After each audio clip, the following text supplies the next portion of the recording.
মা তাসালু কদামা বানি আদম আবদি ইয়াউমাল কিয়ামাতি হাত্তা ইসালান খামসিন আন উমরিহি ফিমা আফনা ওয়া আন শাবাবিহি ফিমা আবলা ওয়া আম্মালিহি মিন আইনা ইকতাসাবাহু ওয়া ফিমা আনফাকাহু ওয়া আন ইলমিহি মাযা আমিলা ফিহি মুত্তাফাকুন আলাইহি। হযরত আব্দুল্লাহ বিন মাসউদ থেকে বর্ণিত, বিশ্ব নবী নিজে জানিয়েছেন কিয়ামতের দিন আল্লাহ প্রতিটি বনি আদম সন্তানকে তার নিজের সামনে দাঁড় করাবে। ও কক্সবাজারবাসী, এখানে যারা আছি প্রত্যেককেই কিন্তু আলাদা আলাদা দাঁড় করাবে আল্লাহ। 5টা প্রশ্নের সঠিক জবাব দেওয়া ছাড়া কেউ সামনেও যেতে পারবে না, পেছনেও যেতে পারবে না, জায়গায় দাঁড়িয়ে থাকবে। এই সময়টা আমাদের জীবনে আসবে না। এই কথা বলেন না কেন? পরীক্ষা হবে সেই কত কোটি কোটি বছর পর, অথচ প্রশ্নপত্র আগেই ফাঁস হয়ে গেছে যে এই প্রশ্ন আসতে পারে। আমরা যারা অনার্স মাস্টার্স পর্যন্ত করে আসলাম, 1 থেকে মাস্টার্স পর্যন্ত কোনো দিন আমি পরীক্ষার আগের দিন প্রশ্নপত্র হাতে পাইনি। পেয়েছেন আপনি? যেদিন পরীক্ষা হবে ওই দিনও সকালে দেয় না, সকাল 10টায় পরীক্ষা আরম্ভ, 10টা বাজার 2 মিনিট আগেও দেয় না, দেয় ঘন্টা বাজার পরে দেবে। ওইটা দেখে যদি আপনি লেখাপড়া করে থাকেন পাশ করতে পারবেন, আর যদি ওই হিসাবে পড়াশোনা না থাকে আপনি ফেল করে বসে আছেন। অথচ মহান আল্লাহ কত কোটি কোটি বছর পরে পরীক্ষা নেবে, সেই পরীক্ষার প্রশ্নপত্র আগে এখন আমাদের কাছে অলরেডি ফাঁস হয়ে গেছে। ফাঁস করা প্রশ্নপত্র পেয়েও যদি কেউ পাশ করতে না পারে, ও কি ছাত্র? কি কি ও কি? একটা ছেলে ওনার কাছে এসে বলছে, আব্বা কি পরীক্ষার রেজাল্ট দিয়েছে? রেজাল্ট দিয়েছে তো ভালো, তুই কাঁদিস কেন? কথা বলে না। আরে রেজাল্ট দিয়েছে, আমি মিষ্টি নিয়ে আনবো, ভালো করে বল তুই পাস না ফেল? বলছে, আব্বা ফেল করলে তো কথা ছিল, ছিলাম 5-এ, নামিয়ে দিয়েছে 3। এখন আমার 5-এ উঠতে আরো 2 বছর লাগবে। বলেন তো, যে ছেলেটা মিষ্টি আনার জন্য উনি ব্যস্ত, যে রেজাল্ট দিয়েছে, হয়তো কিছু না কিছু হলেও তো 33 পেয়েছে। ছেলে বলছে, আব্বা এমন রেজাল্ট হয়েছে, স্যাররা রাগ করেও ক্লাসে আমার রাখে নাই, 3 নামিয়ে দিয়েছে। কোথায় ছিল বলেন? এখন আমার 5-এ উঠতেই তো লাগবে 2 বছর, এই কারণে আমি কাঁদতেছি। প্রশ্নপত্র ফাঁস হয়ে যাওয়ার পরও যদি আমাদের মতো মানুষ আমরা ফেল করি, বুঝতে হবে আমি ছাত্র না। এই কথা বোঝেন আমার? এই 5টা প্রশ্নের সঠিক জবাব দেওয়া ছাড়া তা না না না না, ফাঁক ফকর দিয়ে চলে যাবেন না, সঠিক জবাব দেওয়া লাগবে। 1 নম্বর একটা জীবন দিয়েছিলাম, কি করে ব্যয় করলে ওটা বল। 2 নম্বর একটা যৌবন দিয়েছিলাম 15 থেকে 45, এই সময়টা কি করে ব্যয় করলি বল। 3 নম্বরে কি করে সম্পদ উপার্জন করেছিলি, ওই রাস্তাগুলো বল, দেখি তোর রাস্তাগুলো ঠিক আছে কিনা। 4 নম্বরে কোথায় কোথায় দিয়েছিস ওইটা বল। আমার মনে হয় 4 নম্বর জায়গায় অনেক মানুষ ধরা খেয়ে যাবে। সম্পদ যে কোথায় ব্যয় করে ও নিজেও জানে না, অথচ সম্পদগুলো তো আপনি কতদিন আগে আমার আল্লাহর কাছে বিক্রি করে দিয়েছেন, যেই দিন আপনি বলেছেন লা ইলাহা ইল্লাল্লাহ। এ কালেমা পড়ার মানে হচ্ছে আমার জীবন, আমার মরণ, আমার বেঁচে থাকা, আমার মরে যাওয়া, আমি সব আল্লাহকে অলরেডি দিয়ে দিয়েছি। ওলে ইন্না সালাতি ওয়া নুসুকি ওয়া মাহইয়ায়া ওয়া মামাতি লিল্লাহি রাব্বিল আলামিন। আল্লাহ পাক বলেন, যখন কালেমা মানুষ পড়ে তাকে এই কথা বলতে বলেন যে কুল ইন্না সালাতি ওয়া নুসুকি, আমার যত নামাজ কালাম আমি পড়ি, দৈহিক যত ইবাদত আছে এবং মালের যত ইবাদত আছে, এখানে নুসুক মানে শুধু কোরবানি না, নুসুকের অর্থ 3টা। এদিকে তাকান। নুসুক মানে 1 নম্বরে রক্ত প্রবাহ করা, যেটা আমরা কোরবানি বুঝি। 2 নম্বরে নুসুক মানে হজের কার্যকলাপ, যেটা কঠিন কাজ। তিন নম্বরে পৃথিবীর যত ইবাদত বন্দেগী আছে আরবিতে তাকে নুসুক বলা হয়। এই যত রকমের কিছু আমি করেছি সব আল্লাহকে অলরেডি দিয়ে দিয়েছি। এমনকি আমি যদি বেঁচে থাকি আল্লাহর জন্য বেঁচে থাকবো, যদি মরেও যাই আমি আল্লাহর জন্য মরব। এই চারটা কথা বলার পরে আপনার কালেমার হক আদায় হবে। এজন্য এই আয়াতের ব্যাখ্যায় আমার আল্লাহ আর একটা আয়াত সূরা তাওবায় দিয়েছেন, ইন্নাল্লাহা আশতারা মিনাল মুমিনিনা আনফুসাহুম ওয়া আমওয়ালাহুম বিআন্না লাহুমুল জান্নাহ। অবশ্যই আমি আল্লাহ মুমিনের কাছ থেকে কিনে নিয়েছি তার জান আর তার মাল, বিনিময়ে আমি আল্লাহ তাকে জান্নাত দিয়ে দিয়েছি। আমার প্রশ্ন হচ্ছে এখানে ক্রেতাকে আন্দাজে বলবেন না। ইন্নাল্লাহা আশতারা মিনাল মুমিনিনা, অবশ্যই আমি আল্লাহ নিজে ক্রয় করেছি। সুতরাং ক্রেতা যে সে না দুনিয়ায় কে? আরো জোরে বলেন। আল্লাহ নিজে স্বয়ং ক্রেতা বিক্রেতা। আমরা বললেন কি করে আপনি? না আমি না, আমি না, আমরাও না, মিনাল মুমিনিনা। আল্লাহ বলেন আমি জাত তার কাছে কিনতে চাই না, আমি কিনতে চাই শুধু মুমিনের কাছ থেকে। এখন আপনি যদি বলেন আমি মুমিন না, মানে আমি আব্দুল মুমিন, আপনি আব্দুল মুমিন হতে পারেন, কিন্তু মুমিন হওয়ার জন্য কিছু শর্ত লাগে। নবীজিকে সাহাবী প্রশ্ন করলেন, হে নবী আমি যে মুমিন এটা আমি টের পাবো কি করে? বিশ্ব নবী বলেন, ইদা সাররাতকা হাসানাতুকা ওয়া সাআতকা সাজ্জিআতুকা ফাআনতা মুমিন। যখন তোমার ভালো কাজগুলো তোমাকে আনন্দ দেবে। আজকে এই যে কাজটা সত্যি করে মন থেকে বলেন তো, এটা কি ভালো কাজ না মন্দ কাজ? এটা কাজে আনন্দ লাগবে, ভালো লাগবে, খুশি লাগবে তাদের যাদের ঈমান আছে। আর এইটাও দেখে অনেকের রাগ হচ্ছে, কি অনেকের খারাপ লাগছে, অনেকের সমস্যাও হচ্ছে। কারণ ভালো কাজ সবার কাছে ভালো। বলেন বলেন, হাদিসটা কি ছিল? যখন তোমার ভালো কাজগুলো তোমাকে আনন্দ দেবে আর অন্যায় কাজ দেখলেই তোমার ভেতর থেকে একটা বাধা আসবে, ফাংতা মুমিন, তখন বুঝবে যে তোমার ঈমান আছে।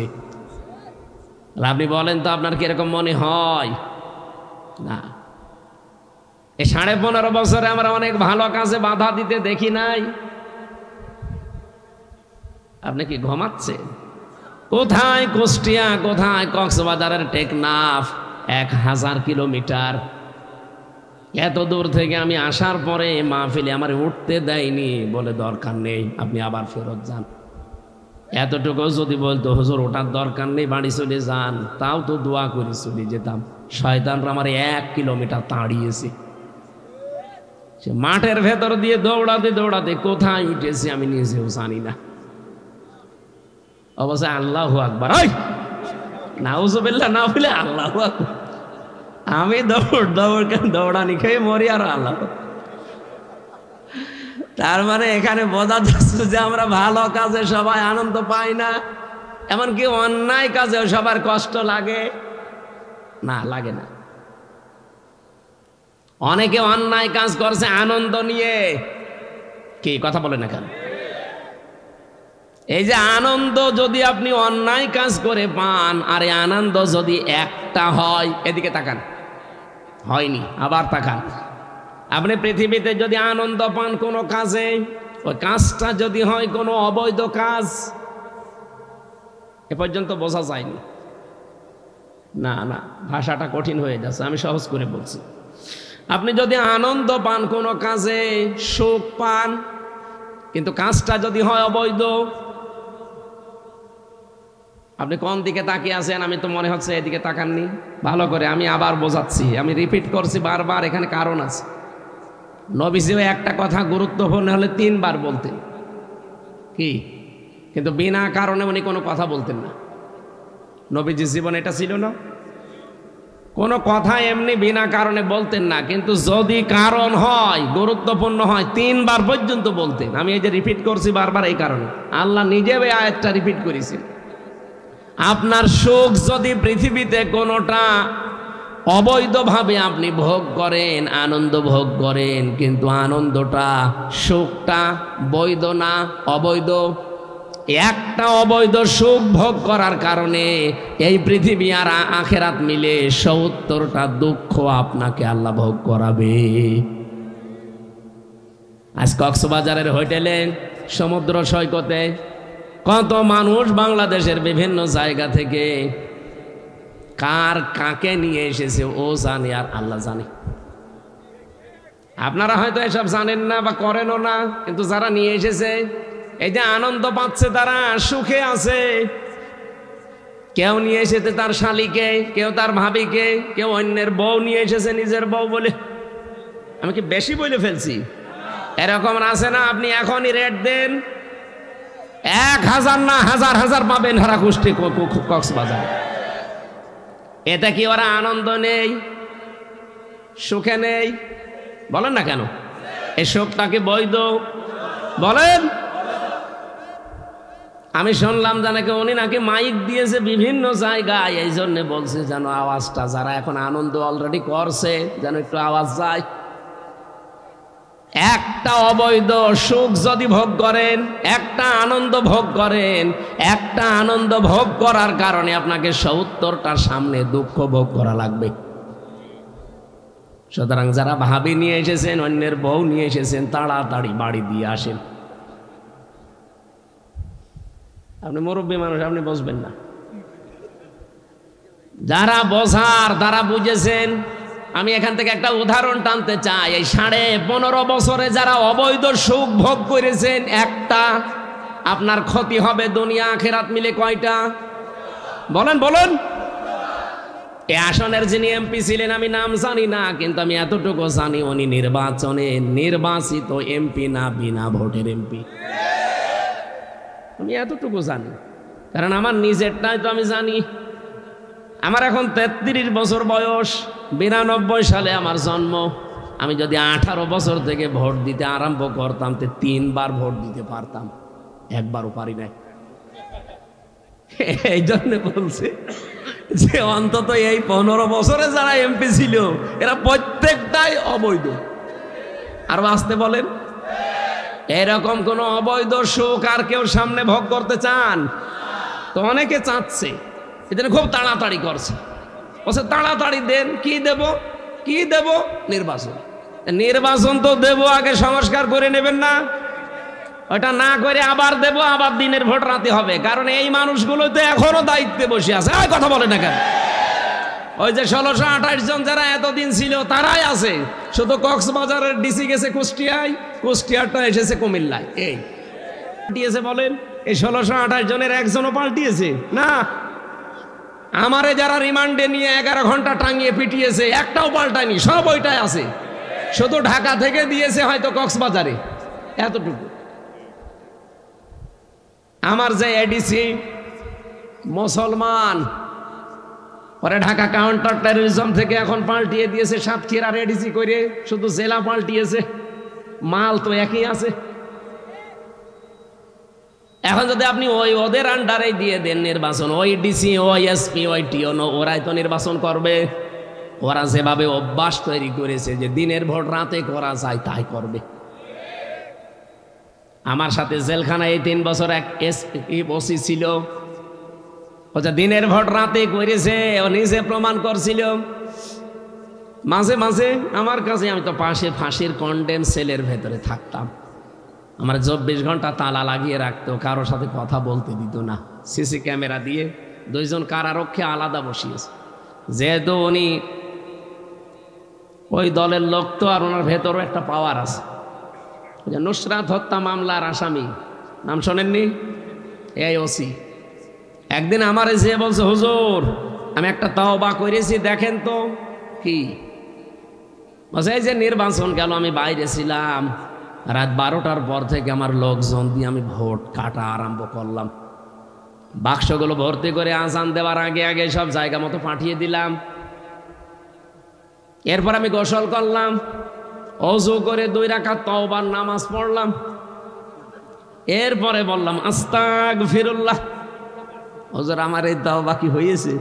না, তওবা হয়নি, ইয়ার কি হয়েছে? এর নাম কি তাওবা? আপনি কি দোষ আল্লাহর কাছে করেছেন যে আস্তাগফিরুল্লাহ পড়ছেন? দোষ করেছেন আপনি হামজার কাছে। কারণ একটা এমপি বানাতে 3.5 লাখ 4 লাখ হামজা লাগে, তাদের সব ভোট আপনি নিজেই দিয়ে দিলেন। বলছে তাহলে আমি তওবা করবো কি করে? হ্যাঁ, আপনার তওবার একটা পদ্ধতি আছে। আপনার তো 8 বছর জেল, বের হয়ে যখন যাবেন, আপনি তো ভেনির দায়িত্বে ছিলেন, তখন ওই 2 থানা মিলে যত মানুষ বাস করে ভোটাররা, যাদের ভোট আপনি নিজেই দিয়ে দিয়েছেন, এই 3.5 থেকে 4 লাখ মানুষের কাছে যে মাফ চাবেন যে ভাই আমার ভুল হয়ে গেছে, আপনারা আমারে মাফ করে দেন। ওরা যদি বলে ঠিক আছে মাফ করে দিলাম, তে মাফ পাবেন। যদি বলে না প্রত্যেকে একটা করে থাপ্পড় দেব, তাই খাবেন। কি কথা বলছেন না কেন? আরে ভাই, দুনিয়ায় একটা থাপ্পড় খেয়ে যদি মাফ করে দেয় তাও তো ভালো, কিন্তু কিয়ামতের দিন তো 70টা ঝামেলায় পড়বেন। যদি ওরা মাফ না করে, ওরা যা বলবে আপনাকে তাই করা লাগবে দুনিয়ায়। কারণ এটা আল্লাহর হক না, এটা বান্দার হক। হক্কুল ইবাদ একটা আর হক্কুল্লাহ একটা। আপনি আস্তাগফিরুল্লাহ পড়বেন কখন? যখন আল্লাহর হক নষ্ট করবেন। আর বান্দার হক যখন নষ্ট করবেন, আস্তাগফিরুল্লাহ হবে না। যার কাছে দোষ করেছেন তার কাছে মাফ চাওয়া লাগবে। সবচাইতে ভয়ঙ্কর বিষয় আপনার জন্যে, আপনি 8 বছর পরে জেল থেকে বের হয়ে দেখবেন এই 3.5 লাখ 4 লাখ হামজার মতো মানুষ অনেকেই দুনিয়া থেকে বিদায় হয়ে গেছে। আপনি তাদের কাছে মাফ চাবেন কি করে? সুতরাং এই জালেমাকে টিকিয়ে রাখার জন্য যারা চেষ্টা চালিয়েছেন, ডাইরেক্ট ইনডাইরেক্ট, প্রত্যেকের জীবনে কলঙ্ক, প্রত্যেকের সামনে ধরা খাবেন। একটা একটা সুখ যারা পেয়েছেন, এক একটা সুখের জন্যে 70টা দুঃখ আপনার কপালে দুনিয়া আখেরাত মিলে আল্লাহ লিখে রেখেছে। এবার আপনি ওইগুলো পাবেন, এরপরে অন্য কিছু। আমি তো আপনাদের এমপির নাম জানি না, এই জন্য উনি চেয়েছিলেন না কেন। উনি যেহেতু এই 15 বছরে এমপি হওয়ার পর, বলেন তো উনি তো বৈধ না অবৈধ এমপি? এই অবৈধ এমপি থাকাকালীন কোনো সুখ পায়নি, কোনো শান্তি পায়নি। এই সুখগুলো শান্তিগুলো কি বৈধ না অবৈধ? বলেন বলেন। যত অবৈধ সুখ এই 15 বছরে পেয়েছে উনি, যত নাম কাম পেয়েছে, যত মাল কামিয়েছে, নাকি উনি ফেরেশতা ছিল? এই 15 বছরে যত কিছু করেছে, যদি 50টা সুখ পায়, কয়টা? আরো জোরে বলেন। 15.5 বছর মিলে মাত্র 50টা আনন্দও যদি করে দুনিয়ায়, 50টা সুখও যদি ভোগ করে, সুখগুলো সব ছিল কি অবৈধ? আরো জোরে। এক একটার জন্য দুঃখ হবে কয়টা? 70টা। তাহলে 50টায় আপনি একটু গুণ করেন, 3,500। 3,500 দুঃখ তারা দুনিয়ায় পাবে।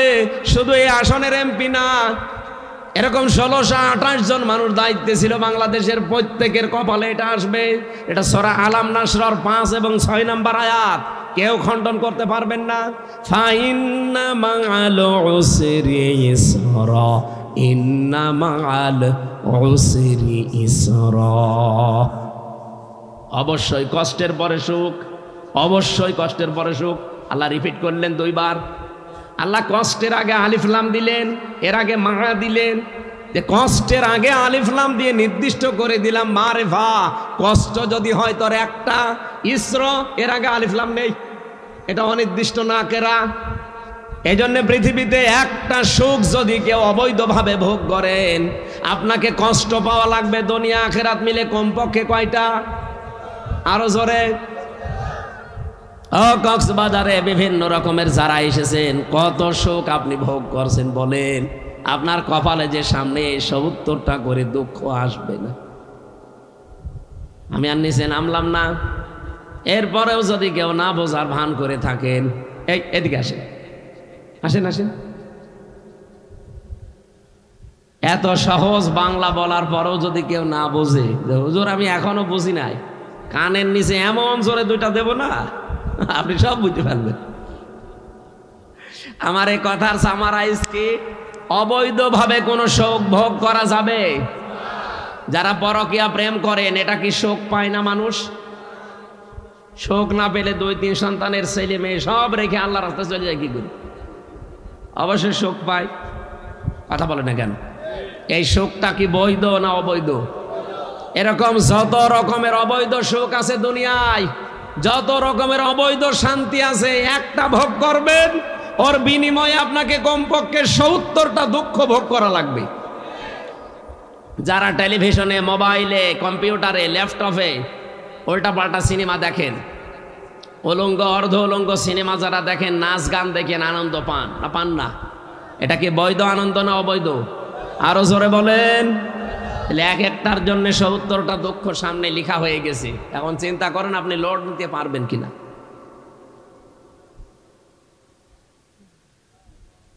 কক্সবাজারবাসী, আমি যে আয়াত থেকে শুরু করতে চেয়েছিলাম তার নাম ছিল, পৃথিবীতে আপনি সম্পদ যদি খরচ করেন কোরআনের জন্যে, কিসের জন্যে? আরো জোরে বলেন। 2 নাম্বার আপনার পরিবারের জন্যে, 3 নম্বরে জিহাদের ময়দানে দিন কায়েমের জন্য যারা দুনিয়াতে চেষ্টা করে, নিজে যদি যেতে না পারেন, সময় না পান, যারা কাজ করছে তাদের পেছনে খরচ করবেন। এই 3টা জায়গায় খরচ করলে নবীজি বলেন কিয়ামতের দিন ওই সম্পদের, ওই সময়ের হিসাব আল্লাহর কাছে দেওয়া লাগবে না। বলেন সুবহানাল্লাহ। আজকে যে সময়টা ব্যয় হচ্ছে, এটা কি? এটা নিয়ামত না? বলেন বলেন। এই নিয়ামতের শুকরিয়া আদায় কিভাবে করা লাগবে? আলহামদুলিল্লাহ হয়ে গেল না। আমি যে শর্ত বলেছিলাম নিয়ামতের শুকরিয়া আদায়ের কয়টা? 3টা। বলেন বলেন, আরো জোরে বলেন। এটা আমি নোট করে এনেছি। 1 নম্বরে আপনাকে মুখে স্বীকার করা লাগবে যে হ্যাঁ এটা নিয়ামত, এটা মানেন তো? এটা যে নিয়ামত আপনার জীবনে আজকে, এটা মানেন তো? 2 নম্বরে অন্তর দ্বারা আপনাকে আনন্দ পাওয়া লাগবে একটা আলাদা। এই জন্য কোরআনে কারিমের সূরা আনফালের 2 নম্বর আয়াতে আল্লাহ এই আয়াতের ব্যাখ্যাটা দিয়েছেন এইভাবে, ইন্নামাল মুমিনুনা আল্লাযীনা ইযা যুকিরাল্লাহু ওয়াজিলাত কুলুবুহুম ওয়া ইযা তুলিয়াত আলাইহিম আয়াতুহু যাদাতুহুম ঈমানা ওয়া আলা রাব্বিহিম ইয়াতাওয়াক্কালুন। বলেন আল্লাহু আকবার। আল্লাহ বলেন আমার দৃষ্টিতে তো মুমিন ওই লোকটা যার সামনে আমার নাম উচ্চারণ হলে তার অন্তরাত্মা কেঁপে ওঠে ভয়ে। 2 নম্বরে আমার কোরআনের আয়াত যখন তাকে তেলাওয়াত করে বোঝানো হয়, তার ঈমান যতটুকু আছে ঈমান আরো বেড়ে যায়। আর বাড়ি যাওয়ার সময় তারা সিদ্ধান্ত নিয়ে বাড়ি যায়, আল্লাহ এখন থেকে ভরসা করব তোমার প্রতি। কার প্রতি? এই আয়াতে 3টা কথা পেলাম। আমার এর আগের আয়াতে ছিল আপনার অন্তর দ্বারা আপনি একটা আনন্দ পাবেন। এই যে ওয়াজিলাত কুলুবুহুম, আপনার অন্তরাত্মায় একটা আনন্দ লাগবে, একটা কাঁপ ধরবে। এটা কি?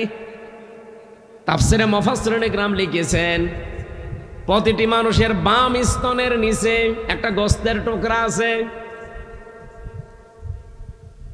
এই গোস্তের টুকরা, এটা একটা কাঁপ ধরবে, আনন্দ লাগবে এখানে যখন নাচানাচি করবে। 2 নম্বরের শরীরের ভেতরে যতগুলো পশম আল্লাহ দিয়েছেন, প্রতিটি পশম দেখবেন আনন্দে খাড়া হয়ে যাবে। আপনি দেখেন, আর ভেতরে একটা অজানা অনির্বচন সুখ আল্লাহ আপনাকে আলাদা দান করবে। কি বললাম শব্দটা?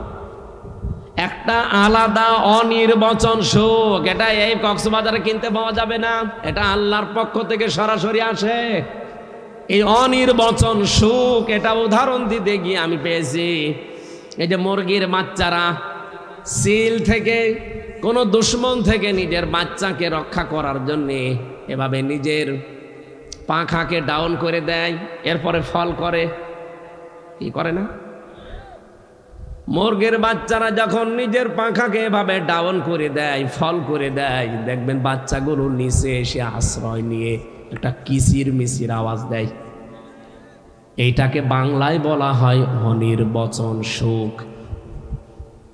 তারা মনে মনে ভাবে, তার মাকে এই কিচির মিচির আওয়াজ দিয়ে জানাতে চায়, মা এতক্ষণ চাইছিলাম, এখন যেখানে আছি কেউ আমাদের আর দেখতে পারছে না, আমাদের বিশ্বাস হয়ে গেছে তোমার এই আঁচলের নিচে থাকাকালীন কেউ আমাদের ক্ষতি করতে পারবে না। এটা একটা আনন্দ পায় আলাদা, ওই আনন্দ যাকে তাকে আল্লাহ দেয় না। ওরা যেহেতু সব দিক থেকে নিরাপত্তা পেয়ে গেছে, এই জন্য আনন্দটা পায়। আমরা যদি সত্যি আল্লাহর আয়াত শোনার পরে রব্বুল আলামিন আমাদের ঈমান যখন বাড়িয়ে দিতে থাকবে, একটা আলাদা শান্তি পাবেন, যে শান্তি চার দোকানে বসে যারা গল্প করছে, যারা গেজাচ্ছে, তারা এই আনন্দটা পাবে না। কি কথা বলছেন? অজিলাত কুলুবুহুম, অন্তরাত্মায় কাঁপ ধরবে, পশমগুলো খাড়া হয়ে যাবে, অনির্বচন একটা আলাদা শোক আপনি অনুভব করবেন। তাহলে নিয়ামতের শুকরিয়া আদায়ের দ্বিতীয় শর্ত এটা। আর আমার বিশ্বাস আমরা এখানে যারা মন দিয়ে কোরআন শুনছি তারা এটা পাচ্ছি না? 3 নম্বরে পেয়েছি আল্লাহর দেওয়া নিয়ম নীতি মেনে নেওয়া। এখন এই আয়াতের ভেতরে কি নিয়ম নীতি দেওয়া আছে, এইটা শোনার পরে যদি আপনার প্র্যাকটিক্যাল লাইফে আপনি মেনে নিতে পারেন, তাহলে আপনি নিয়ামতের শুকরিয়া আদায় করলেন। আর নিয়ামতের শুকরিয়া যদি কেউ আদায় করে, কমপক্ষে আমার আল্লাহ কিছু না করলেও ওইটা জীবনে আবার বাড়িয়ে দেবে। তার মানে আবার আর একবার ফিরে আসবে জীবনে, আপনি আবার কোরআনের সাথে সময় দিতে পারবেন, আবার কোরআনের পেছনে শ্রম দিতে, অর্থ খরচ করার সুযোগ পাবেন। ওয়ালা ইন কাফারতুম, যদি কুফরি করো, কুফরি কাকে বলে? বাংলা অর্থ কুফরি শব্দের অর্থ হচ্ছে ঢেকে ফেলা। কি করা? এই যে যারা চাষ করে খায়, যারা বিভিন্ন জিনিস চাষ করে, তাদেরকে আরবিতে বলা হয় কাফের। এখন যদি যারা এই যে ধান লাগায়, ওরে যদি বলেন এই কাফের, ও আপনার ছাড়বে। অথচ আরবিতে কিন্তু আরবি দেশ হলে ওরে কাফেরই বলতাম। কাফের মানে ঢেকে ফেলা, গোপন করা। ও যেহেতু বীজকে মাটির ভেতরে ঢেকে ফেলে, গোপন করে দেয়, এই জন্য আরবিতে ওর নাম কি? কাফের। বলেন কি বুঝলেন এখান থেকে? ওয়ালা ইন কাফারতুম, যদি তোমরা কুফরি করো, আমার নিয়ামতকে জানার পরে, শোনার পরে, দুনিয়ার কোনো স্বার্থ পেয়ে যদি গোপন করে দাও, ঢেকে রাখো, জানতে না দাও, প্রকাশ না করো। আল্লাহর নিয়ামত কি ছিল আজকে? এখান থেকে আমি প্রথমে শব্দ বলেছিলাম যে আমার দায়িত্ব সঠিকটা তুলে ধরা, আর আপনার দায়িত্ব এইটা নিয়ে বাড়িয়ে চিন্তা ভাবনা করা। আমার যে তেলাওয়াতকৃত আয়াত আছে সূরা হুজুরাতের 12 নম্বর আয়াত, আর যে হাদিস আছে, ওই হাদিসের ব্যাখ্যা অনুযায়ী যতটুকু জানবেন, আমি যতটুকু জানি বলবো, আপনি যতটুকু শুনবেন অতটুকু বাড়িয়ে চিন্তা ভাবনা করবেন। এটা যদি কেউ না করে, না এগুলো সব করতে গেলে তো আমার অনেক কিছু হারানো লাগবে, এটার নাম কাফের। আমার কথা বোঝা গেছে না?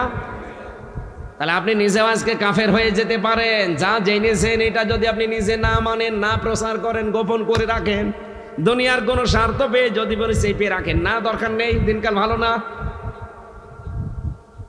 এখনো পর্যন্ত অনেকে এই 2025 সালের এপ্রিল মাসের 15 তারিখেও বলছে যে হুজুর দিনকাল ভালো না, অত বেশি ঝামেলায় যাওয়ার দরকার নেই।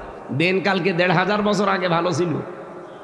হ্যাঁ, সে সময় তো বেলালকে পিঠের উপরে পাথর চাপা দিয়ে রাখতো, হযরতে সুমাইয়াকে লজ্জাস্থানে বর্ষা দিয়ে আঘাত করে দুনিয়া থেকে বিদায় করে দিয়েছে।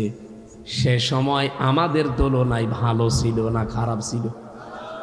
আপনি যে বলেন দিনকাল ভালো না, অত দরকার নেই, তারা যদি বলতো দিনকাল ভালো না, তাদের মুখে মানায় তো, আপনার মুখে মানায়? এটা আল্লাহর কোন বিধান জানার পরে দুনিয়ার যে কোনো স্বার্থে আমরা যেন গোপন না করি। এই সারা বাংলাদেশে 15.5 বছরে আয়াতটা গোপন করার কারণে দেশের অবস্থা এতদিন জালেমরা টিকেছিল। নাই যদি সবাই আগস্টের 5 তারিখের মতো এই 9 সাল থেকে আমরা আরম্ভ করতে পারতাম যে না, কোনো অন্যায় এদেশে হতে দেব না, হওয়ার সম্ভাবনা, ওই সময় কোনো জালেম ক্ষমতায় বসতে পারতো না। জীবন তো আমাদের ঠিকই গেল। 2732 জন মানুষ অলরেডি জীবন দিয়ে দিয়েছে। জীবন তো ঠিকই গেল। 34,000-এর মতো প্রায় মানুষ হাসপাতালের বেডে কাতরায়। সবই গেল মাঝখান থেকে 15.5 বছর দেশটা জাহান্নাম হয়েছিল। এই জন্য আমরা চাচ্ছি আর সামনে কোনো কিছু জানি জানার পরে গোপন না করি। গোপন করলে আপনি কি হবেন বলেন বলেন।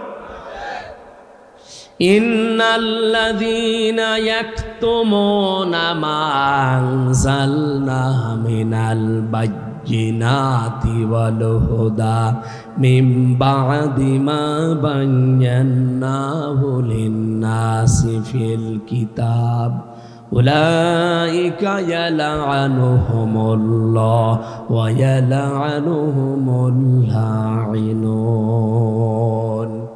সূরা বাকারা 2 নম্বর পারা 3 নম্বর পৃষ্ঠা 4 নম্বর লাইনে আছে 159 নম্বর আয়াত। আল্লাহ বলেন নিশ্চয় যে বা যারা ইয়াকতুমুনা কাতামা ইয়াকতুমু মানে গোপন করা, এটা মজারে বর্তমান ভবিষ্যৎ প্রেজেন্ট ফিউচার। এখন যারা করছেন ভবিষ্যতেও যারা করবেন কি করবে? মা আনজালনা যা আমি আল্লাহ নাজিল করেছি মিনাল বায়্যিনাতি ওয়াল হুদা স্পষ্ট দলিল আর প্রমাণ দিয়ে হেদায়েত সহকারে। এ কোরআনে আল্লাহ যা দিয়েছেন বলেন তো সব স্পষ্ট না অস্পষ্ট? স্পষ্ট এই কিতাবের কথাগুলো যারা দুনিয়ার কোন স্বার্থে গোপন করে রাখে, বলতে চায় না, প্রচার করতে চায় না, এর হক আদায় করে না, আল্লাহ বলেন উলাইকা ইয়ালআনুহুমুল্লাহ। না না, মা আনজালনা মিনাল বায়্যিনাতি ওয়াল হুদা মিন বা'দি মা বায়্যানাহু লিন-নাসি ফিল কিতাব, যেগুলো আমি মানুষের কাছে খোলাখুলি বর্ণনা করার জন্য আদেশ দিয়েছি। আজ বাংলাদেশে হাজার হাজার আলেম জানার পরও সঠিক কথাটা বলতো না, বাতিলের 5 গোলাম ছিল। এই মাওলানা ফরিদউদ্দিন মাসুদ, মাওলানা কফিল উদ্দিন সরকার, সালেহি, এই কথা বলছেন এখানে, আমি বানিয়ে বলছি।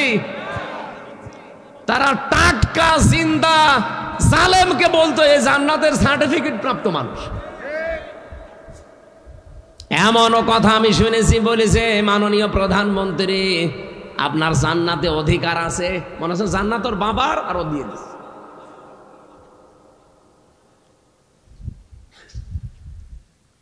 এই আলেম নামে এই জালেম গুলোর কারণে 15.5 বছরে এই জালেমা টিকে ছিল, তাছাড়া এতদিন টিকার কথা না। আমরা বলি একরকম, জালেমরা যে বোঝায় আর একরকম। এই যে কোরআনের আসল কথাগুলো গোপন করে করে দিয়ে যারা দুনিয়ার বিভিন্ন স্বার্থ পেয়েছে, বাইতুল মোকাররমের খতিব পর্যন্ত হয়েছিল। এত বড় একটা জালেমা মহিলাকে আপনি নিজেও জানতেন যে এর মতো জালেমা পৃথিবীতে নেই। 6 জনের তালিকা আছে দুনিয়ায়, এ পৃথিবীতে নিকৃষ্ট মানুষ 6 জন, তার ভেতরে হাসিনা একজন। আমি বানিয়ে বলছি না, আপনি আন্তর্জাতিক রিপোর্টগুলো দেখেন। তামাম দুনিয়ায় 257টা রাষ্ট্র আছে। এই 257টা রাষ্ট্রের যত মানুষ পৃথিবীতে এখন বাস করছে, 6 জন মানুষ সবচাইতে নিকৃষ্ট পৃথিবীর মানুষের কাছে, তার ভেতরে হাসিনা একজন, এই মোদি একজন, এই নেতানিয়াহু একজন, আর ওই যে ট্রাম্প আরো 2 জন আছে, আমি নাম নিলাম না। এত বড় জুলুম পৃথিবীতে আর কেউ করে না। হাসিনার নামটা এসেছে শুধু আয়না ঘর বানানোর কারণে। মানুষ এত নিচে নামতে পারে? আরে ভাই, আপনি তো নিজে বাস্তবতা বোঝেননি। আমি নিজেও 10 দিন ছিলাম আয়না ঘরে, তাও মিনিটাই, ছোটটাই। আর বড়টাই যারা ছিল, বিগটাই, কি অবস্থা তাদের। আমার সাথে ছেলে একজনকে দিয়েছিল, তার নাম মাওলানা মুফতি ফখরুল ইসলাম। আল্লাহর এই বান্দা আমারে মাঝে মাঝে বলতো, হামজা ভাই আপনার সাথে আয়না ঘরে কি করেছে আমি জানি না, তবে আমার সাথে কি করেছে, এই পায়ের ভেতরে এভাবে হাত দিয়েছে, সামনে যে লোহার ব্যারিকেড আছে ওর সাথে হাত লাগিয়ে সেকল দিয়ে তালা লাগিয়ে দিয়েছে। 24 ঘন্টা এভাবে বসে থাকা, 24 ঘন্টা শোয়া কারে বলে আমি জানি না। 24টা ঘন্টার ভেতরে মাত্র 1.5-2 মিনিট সময় দিত টয়লেট করার জন্য। সকালে কয়েকটা পচা ছোলা দিয়ে যেত, আর দুপুর বেলায় 1 মুঠ ভাত দিত, তাও মনে হচ্ছে কেউ মাখিয়ে দিয়েছে। আমি দেখতাম মাঝে মাঝে ওই ঘর তো এমনি ছোট, আমি তো ফাঁসির কন্ডেম ছেলে, এদিকে 3.5 হাত, এদিকে 2.5 হাত, এতটুকু একটা জায়গা, তারপর আবার সামনে টয়লেট দেওয়া। জেলা কারাগারগুলোতে এগুলো নেই, ওগুলো হাই সিকিউরিটি জেলে আছে। ওখানে জেল তো জেল, জেলের ভেতরে আর এক জেল, তার নাম সেল, সেলের ভেতরে আর এক সেল, তার নাম ফাঁসির কন্ডেম সেল, যেগুলো মার্ডার মামলার আসামিদেরকে রাখা হয়। আর আমারে রেখেছিল ওখানে 3 বছর। আর ওর ভেতরে আবার আর একটা আছে, তার নাম কবর সেল। কবরের মতো, নড়াচড়াও করতে পারবেন না, ইলিশের মতো থাকা লাগবে, ওর নাম ইলিশ ফাইল। এখানে আসার সময় একটা কারাগার দেখলাম। জেলা কারাগারকে তো অত সমস্যা নেই, আমি জেলা কারাগারও ছিলাম। আমার সে জন্মই হয়েছে কারাগারে থাকতে থাকতে। মনে হচ্ছে যে আমার শ্বশুর বাড়ি ওইটা। আর মনে হয় জীবনে আমার এই বিয়ে হয়েছে যেই কয় বছর, শ্বশুর বাড়বো আমি অতদিন যাইনি। আর এবারে বিয়ে করার পর থেকে খালি শ্বশুর বাড়ি। এ কঠিন অবস্থাতে আমারটা বললেই তো আমার ভয় লাগে। আর উনি বলছিল যে ভাই আমি 3 বছরে শোয়া কারে বলে জানি না। দেখতাম মাঝে মাঝে ওই কন্ডেম সেলে যতটুকু জায়গা হাত পা ছেড়ে দিয়ে শাটমাট হয়ে পড়ে আছে। বললাম আরে ভাই আপনি যদি এভাবে থাকেন তা আমি বসবো কোথায়? এমনিতে জায়গা ছোট, একজনেরই হয় না, আপনার 2 জন আমাদেরকে এক জায়গায় দিয়েছে। আর আপনি যেভাবে থাকেন, আমারে তখন শোনাইতো যে হামজা ভাই মানুষ যে শুয়ে থাকে এটা যে কত বড় নিয়ামত, ওরা টের পায় না। তাই আমি জানি। আপনি ভাবতে পারেন 1 দিন 2 দিন 5 দিন পরে ছেড়ে দে না, বছরের পর বছর ব্যারিস্টার আরমান 9 বছর কাটিয়েছে ওইভাবে। আপনি নিজেকে ওই জায়গায় একটু দাঁড় করেন তো কেমন লাগে? আপনি পারবেন? আমি যে অসুস্থ কেন, এই কারণে খাবার দাবারও ঠিক মতো আমি পাইনি। এমন কোন শরীরের 1 ইঞ্চি জায়গা নেই যেখানে জালেমরা টর্চার করে নাই, মাথার চুল থেকে শুরু করে পায়ের তালু পর্যন্ত। এখন অনেকে এখনো পর্যন্ত জালেমের পক্ষে সাফাই গায় যে কি হয়েছে, ববু চলে গেল, কি হয়েছে তোমার তো সাথে হয়নি, তোমার সাথে যদি এরকম হইতো তুমি টের পেতে। আমি নিজে ভিকটিম, আমি হালকা পাতলা টের পাচ্ছি। আমি এই যে চেয়ারটা সরিয়ে দিয়ে এটা নিয়ে আসলাম কেন, মানে আমার বললাম না পেছনে এমন অবস্থা, আমি বসতে পারি না। নরম জায়গা ছাড়া বসলে 2-3 মিনিটের ভেতরে আমার পেছনে ব্যথা করে। এই জন্য বললাম ওই চেয়ার সরিয়ে দেন, এটা দেন, যেন একটু বসে থাকা যায়। ও চেয়ারে বসলে আমার 10 মিনিট পর পর ওঠা লাগবে।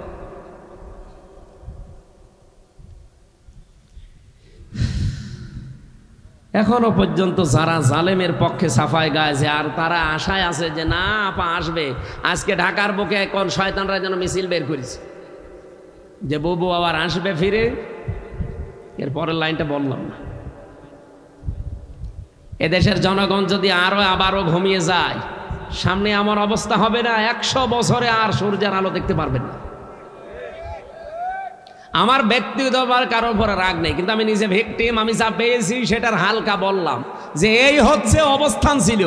অথচ যদি সত্য মামলা দিয়ে আমারে শাস্তি দিত আমি কিছু মনে করতাম, কিচ্ছু জানি না যে মামলা দিয়েছিল আনসারুল্লাহ বাংলা টিমের প্রধান নাকি আমি, ও ছাতা কি আমি জানি না। আনসারুল্লাহ বাংলা টিম কি ও ছাতা জীবন আমি জানি না। আর আমারে দিয়েছে সারা বাংলাদেশের আমি প্রধান। জঙ্গি নাটক সাজাতো। এই 8.5 মাস হয়ে গেল, বাংলাদেশে কোনো জঙ্গি ধরা পড়েছে? কোনো জঙ্গি আছে? সব বানানো, সব ভুয়া। কারণ জঙ্গির নাটক যিনি লিখতো তিনি তো পালিয়েছে, আর যাদেরকে নিয়ে নাটক মন্তস্থ করতো তারা এখন বিভিন্ন জেলায় ছড়িয়ে ছিটিয়ে আছে। সেদিন একটাকে টেকনাফে পেয়েছিলাম, পরে বদলি করে এখানে দিয়েছে, ওর নামে বিভাগীয় মামলা হয়েছে, এখন টেকনাফে আছে চুরি করে। আমারে বলছো হুজুর মাফ করে দিয়ে, বলে মাফ করবো, আমার টাকাগুলো ফেরত দেন। কারণ আমার বাবার কাছ থেকে যত টাকা নিয়েছেন টাকা আগে ফেরত দেবেন, এরপরে মাফ হবে।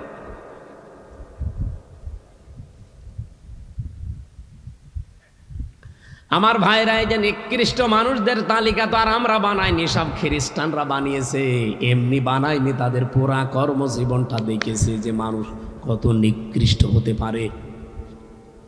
আমার কথা বলার কথা ছিল এই জায়গায়, আজ আমরাও যদি এই আলেমগুলো মুখোশধারী যারা ছিল, এত বড় জালেমাকে যারা কওমি জননী নাম দিয়েছিল, বলেন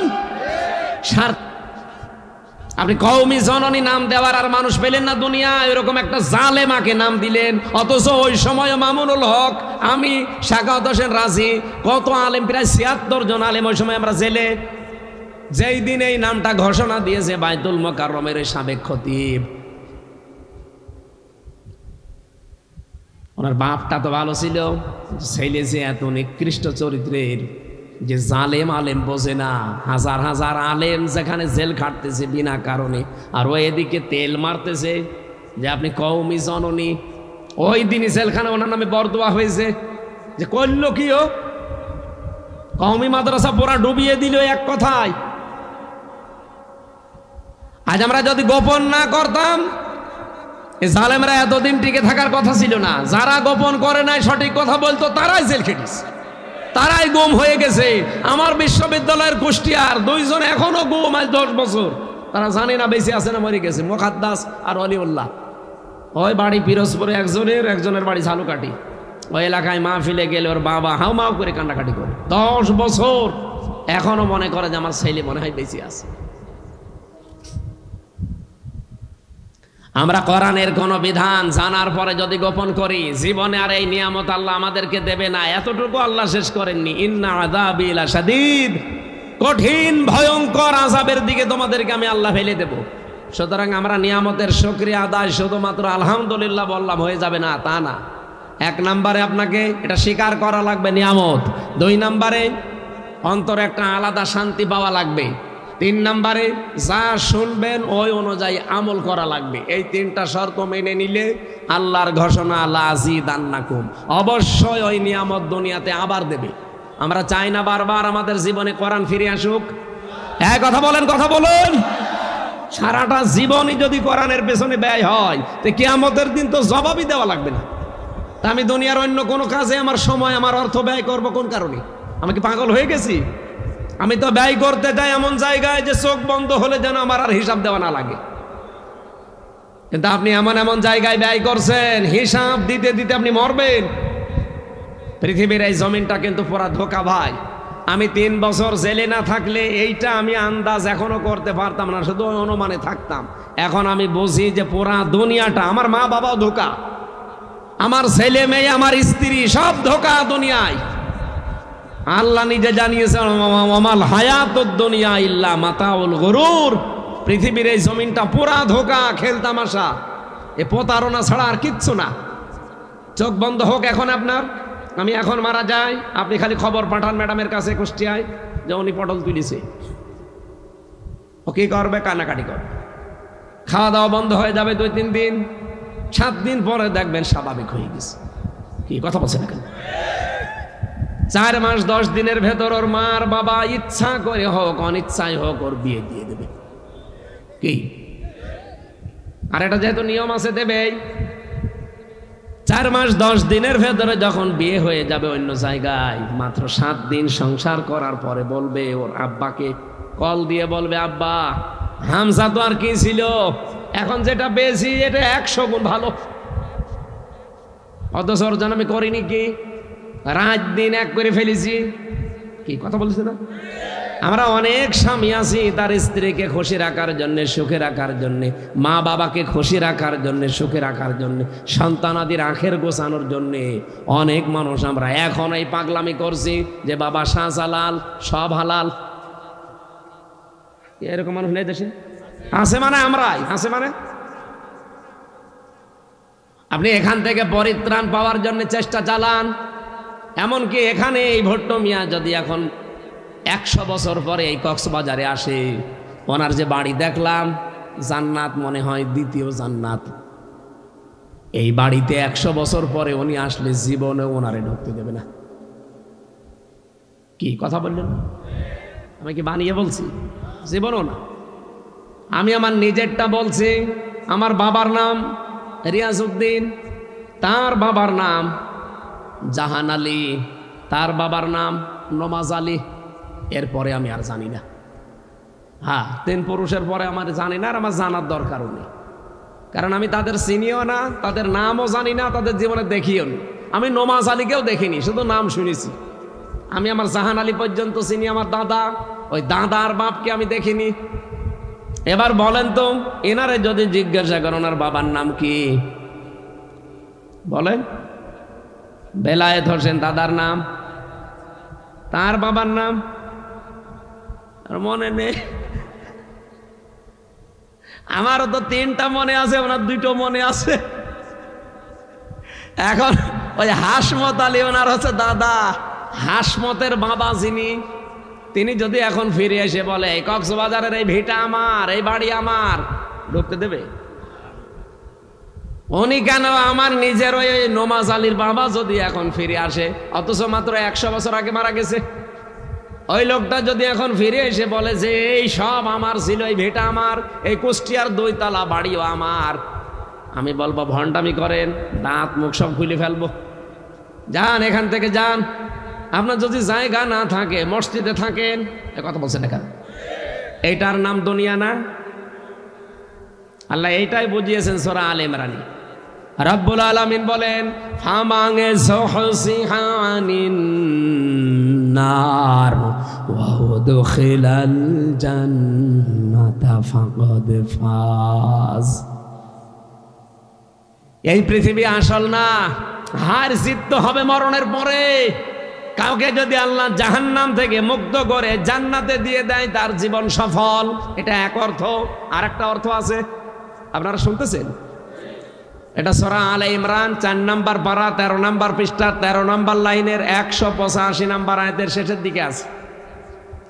আল্লাহ বলেন হার জিত এই দুনিয়ায় নেই, আসল সফলতা বিফলতা মরণের পর। যদি কাউকে আমি জাহান্নাম থেকে মুক্ত করে জান্নাতে দিয়ে দেই, এর জীবন পুরা সফল, এটা এক অর্থ। আর একটা অর্থ কি? আর একটা অর্থ হচ্ছে দুনিয়ার জীবনে কাউকে যদি জাহান্নামের কাজগুলো থেকে আস্তে আস্তে আমি মাইনাস করে করে বিরত রেখে রেখে জান্নাতের কাজের দিকে আস্তে আস্তে এগিয়ে দেই। আগে আপনি জাহান্নামের কাজগুলো করতেন, আস্তে আস্তে ছেড়ে দিয়েছেন, জান্নাতের কাজের দিকে এখন আস্তে আস্তে এগিয়ে যাচ্ছেন, আপনার জীবন সফল। আপনি আগে ঘুষ খেতেন, এখন আর খান না। আগে সুদ খেতেন, এখন আর খান না। আগে নামাজ পড়তেন না, এখন পড়া আরম্ভ করেছেন। আপনি মনে করবেন আমি আস্তে আস্তে জাহান্নামের পথ থেকে দূরে সরে জান্নাতের নিকটবর্তী হচ্ছি। এরকম জীবন আমরা এখনো বানাতে পারি নাই। আগে অনেকেই ঘুষ খেত ব্যাংকের, সুদ খেত ব্যাংকের মাধ্যমে, এখন ডিজিটাল কায়দা আরম্ভ করেছে। এখন টাকা ছেড়ে রাখে, টাকা আসে, একটু বেশি পাওয়া যায়। এলাকায় এখন আরম্ভ হয়েছে কিনা আমি জানি না, ওই যে টাকা ছেড়ে রাখে 1000, তখন 100 টাকা বেশি দেয় মাসে মাসে। এই সুদ যারা খাচ্ছেন এরা কিন্তু নিজের মায়ের সাথে জেনা করছেন। এ নাউজুবিল্লাহ পর্যন্ত কি শেষ না? এটা আজকে মানা লাগবে। বলেন বলেন। যারা টাকা ছেড়ে রেখেছেন, 1000 টাকা দিলে 100 টাকা বেশি দেয়। যদি এরকম কেউ থাকেন, এই মুহূর্তে তওবা করা লাগবে যে আমি আমার আসল টাকা বাদ দিয়ে বাকিটা মাফ করে দিলাম, আমি আর নেব না। কারণ আমি মায়ের সাথে জেনা করে নামাজ পড়ে করবো কি? কি কারা কারা ছেড়ে দিতে পারবেন? হাত তোলেন তো। আরে আল্লাহ, এলাকায় এই ব্যবসা তো ধ্বংসে চলছে। বাবা শাহজালাল সব হালাল চালান, অসুবিধা নেই। অন্তত যারা হাত তুললেন ছেড়ে দেওয়া লাগবে। এমনকি এখনো এখানে বসে আছে যে ওয়াজ শুনে যে ওই সুদের টাকা তুলবো। কথা বলছেন না কেন?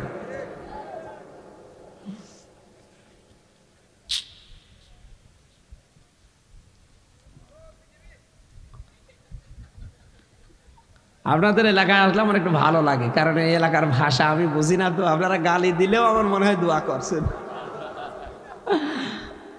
আর আমিও এই চকরিয়া এসেছিলাম একবার, জেল থেকে বের হওয়ার পরে হজে গিয়েছিলাম ওমরায়। ওমরা থেকে এসেই বিমানবন্দর থেকে ওরা আমার টান দিয়ে নিয়ে আসলো মাহফিলে। ওই যে বাটি একজন ছিল না, বাটি জাফর, আল্লাহর এই বান্দা, উনি প্রধান অতিথি। উনি আমার পাশে বসে আছে। বস হুজুর দোয়া করে। আমি আরবিতে কয়েকটা গালি দিলাম, উতুল্লিম বাদা যালিকা জানিম, যারা কোরআনের অনুষ্ঠানে বাধা দেয় তারা যারোর সন্তান। বাংলা বলি না, শুধু আরবি বলেছি। উনি বলছে আমিন। ঠিক আছে, এখন যে বাটি জাফর কোথায় যে আছে আল্লাহর অলি ভাই পালিয়েছে। ওনার হোটেলে আমি কত পরশু দিন চকরিয়া বাজারে ঘুরতে ঘুরতে কোনো হোটেল পাচ্ছি না, ওই হোটেলের কাছে যে দেখে মুরব্বী বসে আছে। আল্লাহ এটা সেই জাফর সাহেবের, হ্যাঁ হোটেল কই, তা আল্লাহ সব উড়িয়ে দিয়েছে। ওই দিন যে একটা আরবিতে দোয়া করেছিলাম, বদ দোয়া, ওরে যে আমিন বললো, যদি বাংলা বলতাম ওই দিন আমিন বলতো না, আমার মা বেলে সোয়াল ধরা দিত। এই জন্য এই কক্সবাজার চট্টগ্রামের ভাষা ভালোই হয়েছে, সাথে আমি বসিও না, আপনারা গালিমালি দিলেও অসুবিধা নেই। আমরা কোরআনে কারিম থেকে সামাজিক একটা আয়াত পড়েছি, পরিবার এবং সমাজ, এই দুইটা নিয়ে। হাদিস পড়েছি একটা, ওটা পরিবার, সমাজ এবং রাষ্ট্র, তিনটা নিয়ে। আমরা এই পাঁচটা বিষয় সামনে রেখে আজকে একটু কথা বলতে চান। না মেলা সময় হয়ে গেল নাকি? থাকবেন তো আপনারা? আমার আয়াত ছিল সূরা হুজুরাতের 12 নম্বর আয়াত।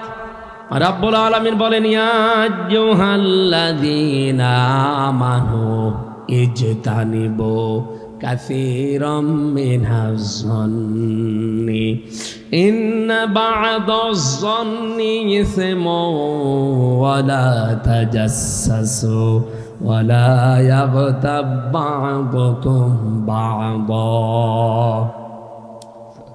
যা আসবে পরে দেবেন, মোনাজাতের আগে দেবেন। ওহে যারা ইমানের দাবি করো, তাহলে আয়াত দ্বারা আল্লাহ কিন্তু তামাম কক্সবাজারের যারা আছে সবাই উদ্দেশ্য না কি? এদিকে তাকান ভাই, ঠিক আছে। কিছু দিলে প্রশ্ন কারো যদি থাকে লিখে রাখবেন, মোনাজাতের আগে দেবেন, ঠিক আছে? এখন ডিস্টার্ব করেন না।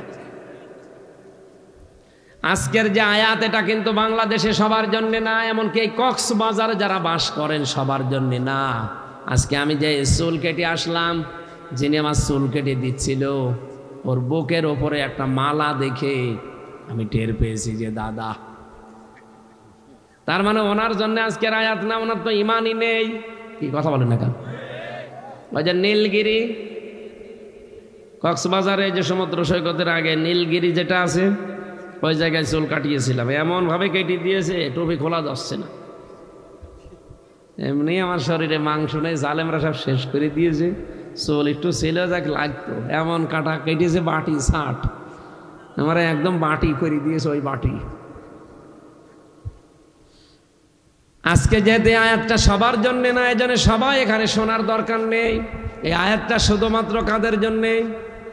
ইমানদার। বলেন বলেন, ইমান আমাদের আছে তো? ওই যে ইমানের সংজ্ঞা বললাম, ভালো কাজ দেখলে আনন্দ লাগবে, অন্যায় দেখলেই ভেতর থেকে একটা বাধা আসবে। আল্লাহ এরকম ইমানদারকে ডাক দিয়ে বললেন, ইজতানিবু, বেঁচে থাকবা। তুমি একা একা না, সবাই মিলে, বহু বছর। ইজতানিবু, তোমরা সবাই মিলে বেঁচে থাকবা। ইন্না কাসীরাম মিনাজ-যন্নি, অধিকাংশ ধারণা করা থেকে। আজ বাংলাদেশে ধারণা নেই, আসতে বলে।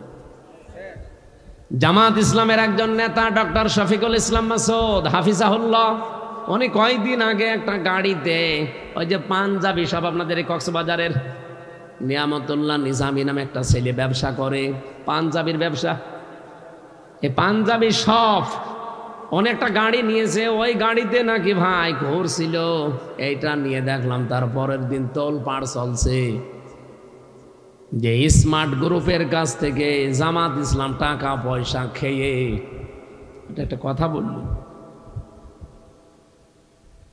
কোথায় স্মার্ট গ্রুপ আর কোথায় স্মার্ট পাঞ্জাবি? আপনি সঠিকভাবে কোনো তথ্য না জেনে আন্দাজে এক ধারণা করলেন, এটার দ্বারা কত ক্ষতি হয়ে গেল আপনার জীবনে জানেন? কারণ যারা এইভাবে আন্দাজে ধারণা করে, যে এলাকায় এই যে আন্দাজে ধারণা করা, এই রোগটা বেশি। যে জিনিস যে জানে না তার উপর ওই দোষটা চাপিয়ে দেওয়া, এই গুনাহ বেশি। ওই এলাকার মানুষের দোয়া কবুল হওয়া বন্ধ হয়ে যায়। কথা বুঝতেছেন? তাহলে কত বড় অপরাধ বাংলাদেশে এরা করলো। যারাই করেছে তারা যদি আল্লাহ বলেন ইজ্জিতা নিব, বেঁচে থাকবা, কাসীরাম মিনাজ জন্নি, অধিকাংশ ধারণা করা থেকে, ইন্না যাবাদাজ জন্নি ইসমুন, কারণ অধিকাংশ ধারণাই হচ্ছে গুনার কাজ। কথা বলেন না কেন? রিকশা দিয়ে একজন চলে যাচ্ছে তার স্ত্রী নিয়ে, আপনি আন্দাজে এক ধারণা করলেন ও চরিত্র ভালো, মেয়ে লোক নিয়ে যাচ্ছে, আরে ভাই ওটা তোর বউ অথবা ওর বোন অথবা ওর মাও হতে পারে, ওর আপন খালাও হতে পারে। যে 14 জন মহিলার সাথে দেখা করা যায় যাচ্ছে, তাদেরকে যদি আপনি নিয়ে যান, গোনা আছে।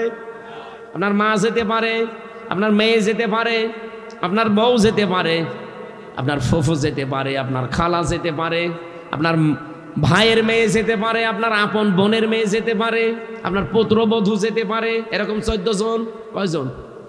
এই 14 জন মহিলা যদি আপনার সাথে যায় আর আপনি আন্দাজে রাস্তায় দেখে একটা ধারণা করে দিলেন, এই আন্দাজে ধারণা করা কি কাজ? ছোটখাটো গোনা না, কবিরা গোনা। আল্লাহ বলেন বেঁচে থাকবে এই গোনা থেকে। আলা তাজাসসু, মানুষের পেছনে অনুসন্ধান করতে লেগে যাবা না। এটা আগস্টের 5 তারিখের পর থেকে বেশি আরম্ভ হয়েছে। একে অন্যের পেছনে লেগে আছে কি করে তার গোপন দোষগুলো ফাঁস করে মানুষের কাছে কালার করা যায়। ওয়ালা ইয়াগতাব বা'দুকুম বা'দা, একে অন্যের পেছনে গোয়েন্দাগিরি করবা না, লেগে থাকবা না সব সময়। রাব্বুল আলামিন এতটুকু শেষ করে দিতে পারতেন, এবার একটা ভয়ঙ্কর কথা বললেন। এই যে নিজে যেই গোনা করে, এই গোনাটা আর একজনের ওপরে চাপিয়ে দিয়ে তাকে কালার করে দেওয়ার চেষ্টা করে, নিজে সাদাবাজি করে, আর এই দোষটা চাপিয়ে দেয় একটা ভালো মানুষের উপরে। বাংলাদেশে এই গোনা নেই? বলেন। ইসলামী ব্যাংকের নাম বলেন, অনেকে দেখি বলে আরে ভাই ইসলামী ব্যাংক যাদের ছিল তারা ফেরত পেয়েছে। আপনি আন্দাজে সাদাবাজ বলে তাদের নাম চালিয়ে দেন কোন কারণে? এতদিন যাদের কাছে ছিল তারাই তো ছিল সাদাবাজ, ছিনতাইকারী। তারা এটা ছিনতাই করে নিয়েছিল এতদিনে। এখন যাদের কাছে আছে এটা তাদের নিজেদের জিনিস, তারা নিজেরা ফেরত পেয়েছে, আর তাদের নামে আপনি সাদাবাজ বলে চালিয়ে দেন। যারা সাদাবাজি করেছে, ছিনতাই করে নিয়েছে। এই গণাটা যদি বন্ধ না হয়, আপনি নামাজ পড়েন, রোজা রাখেন, হজ করে এসেছেন, এগুলো সব লোক দেখানো হবে। আল্লাহ পাক বলেন আইয়ুহিব্বু আহাদুকুম আইয়াকুলা লাহমা আখি মাইতান, তোমাদের কেউ কি ভালোবাসো যে মরা ভাইয়ের গোশত খেতে? আপনাকে যদি এখন আমার এই মরা ভাইকে জবাই করে গোশত দেওয়া হয়, খাবে? অথচ ওই গোনা আপনি লিপ্ত, যারা মানুষের পেছনে লেগে থাকে। আর যেই গোনা যেই লোক করে নাই, ওই দোষ যদি কেউ ইচ্ছা করে তার উপরে চাপিয়ে তাকে কালার করে দেয়, ওই দোষ যতদিন আপনি না করবেন ততদিন আপনার মরণ হবে না। গত বছরের 1 বৈশাখ পালন করার সময় মাওলানা মতিয়ার রহমান নিজামী, আল্লামা দেলাওয়ার হোসেন সাইদি, অধ্যাপক গোলাম আজম, ইসলামী স্কলার যারা এদেশে অনেক আলেম ওলামার বিভিন্ন মূর্তি তৈরি করে 1 বৈশাখ পালন করেছিল, কার্টুন তৈরি করে, কথা বলছেন না? আর সেইটা 1 বছরের ব্যবধানে আল্লাহ পুরা উল্টিয়ে দিয়ে এখন হাসিনার কার্টুন তৈরি করে, তাও রাক্ষসী কার্টুন। যেই গোনা যে করে নাই 10টার উপর চাপিয়ে দিলেন কেন? এখন নিজে যা করেছিলেন, যেই দোষ চাপিয়ে জনগণের সামনে কালার করার জন্য আল্লাহ আপনাকে পুরা 100 গুণ কালার করে দিয়েছে। আপনার চেহারা দেখলে এখন সবাই, কেউ কেউ বলছে এটা আমার শাশুড়ির মতো লাগছে। হ্যাঁ, একজন মহিলা বলছিল, দেখলাম, বলছে আমার শাশুড়ি এরকম রাক্ষসী, এই মহিলাও এরকম রাক্ষসী মতো লাগছে। এ সম্পর্কে সূরা নিসা 5 নম্বর পারা 15 নম্বর পৃষ্ঠা 10 নম্বর লাইনের 112 নম্বর আয়াতটা আপনার জন্য আমার জন্য প্রযোজ্য, আপনি লিখে রাখেন। অমাইয়াক সিব খাতিয়াতান আও ইসমান সুম্মা ইয়ারমি বিহি বারিআন ফাকাদ হিতামালা বুহতানা ওয়া ইসমান মুবিনা। পৃথিবীতে অনেক মানুষ এমন আছে নিজের অন্যায় করে, পাপ করে, আর এই পাপটা যখন হয়ে যায় তখন একটা নিরপরাধ মানুষের ওপরে চাপিয়ে দিয়ে তাকে কালার করার চেষ্টা করে। এই লোকটা যেন নিজে প্রকাশ্য পাপের বোঝা বহন করে নিয়ে বেড়াচ্ছে। এরা যে পাপের বোঝা এতদিন বহন করে নিয়ে বেড়াচ্ছে, এটা আগস্টের 5 তারিখের পর থেকে আল্লাহ প্রমাণ দিচ্ছে। এই 15.5 বছরে যা করেছে, যত মারিং কাটিং করা, যত চুরি করা, যত অবৈধ কাজ করা, যত চরিত্রহীন হওয়ার জন্য কাজ করা, সব এখন জনগণের সামনে ওপেন হয়ে যাচ্ছে। একটা বুড়ো মানুষ, কাওয়া কাকুর মতো বুড়ো মানুষ, ওর নাকি রাত 12টা, 12:30, 1টা, 2টা পর্যন্ত নায়িকা লাগতো শুধু গা পাটি পার জন্য। বলেন সুবহানাল্লাহ। শরীর চলে না খাওয়া। আমি সিঙ্গাপুরে একবার ছিলাম, কি অবস্থা হয়েছিল বলেন তো খাওয়ার। কাওয়া যেরকম কালো ওইরকম কালো হয়ে গিয়েছিল না। দৃশ্য দেখে তো আমারই ভয় লাগছিল যে আল্লাহ আল্লাহ দয়া করে একটু ফিরিয়ে দিল, আর এসে ইসলামের পেছনে লিখিস। এখন কোথায়, এই যে এখন কিটা গান বেজেছে জানো, কোথায় আওয়ামী লীগ, কোথায় কাদের, কোথায় গেল ওই জালেমের। আমার মনে হয় কাওয়ারে যদি কেউ সামনে পায় ওর ফের মুসলমানই দিয়ে দেবে।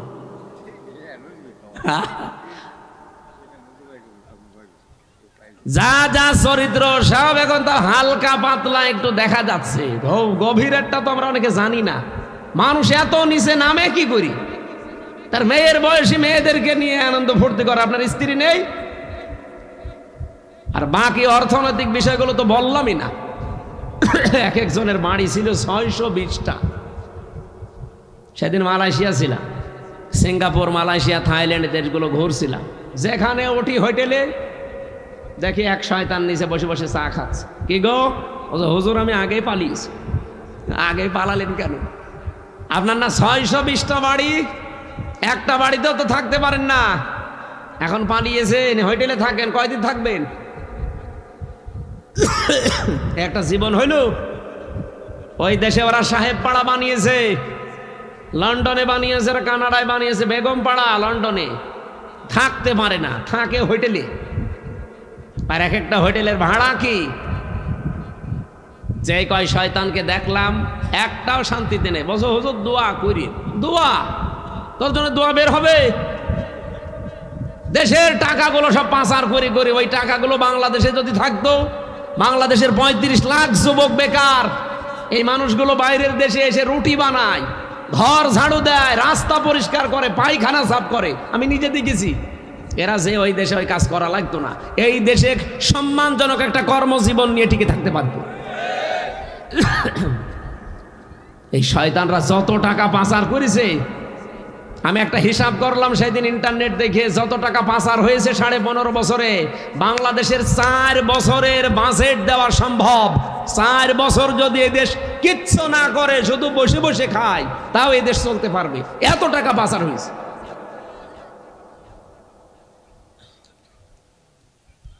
আর এখনো পর্যন্ত ওরা সাফাই গায় যে আমরা কি করেছি যে আমাদের মানুষ দেখতে পারে না। সেদিন হাসিনা একটা বক্তব্য দিচ্ছিল, দেখলাম ইন্টারনেটে, বলছে হ্যাঁ সবই দোষ আমার, সবই আমি খেয়েছি, আমার বোন যে এত খাইলো, আমার বোনের তো কিছু হয় না।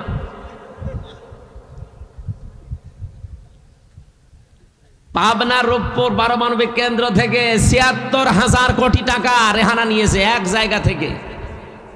আর বাকি যা আছে, যে মাতার বাড়ি, এইদিকে না মাতার বাড়ি, এই সমস্ত জায়গা যত প্রকল্প, চট্টগ্রামের এই যে টানেল, এই পদ্মা সেতু, বড় বড় যত প্রকল্প, যত বড় বড় মেগা প্রজেক্ট, মেগা ডাকাতি হয়েছে। এই টাকাগুলো যদি তাও ডাকাতি করে নিজের দেশে রেখে দিত, তাও তো আমরা এখন কর্মসংস্থান খুঁজে পাতাম। আর শয়তানরা সব পাচার করেছে। নিজেরা দোষ করে, আর ওই দোষটা ভালো মানুষদের উপরে চাপিয়ে তাদেরকে কালার করে। আল্লাহ পুরো উল্টিয়ে দিয়েছে।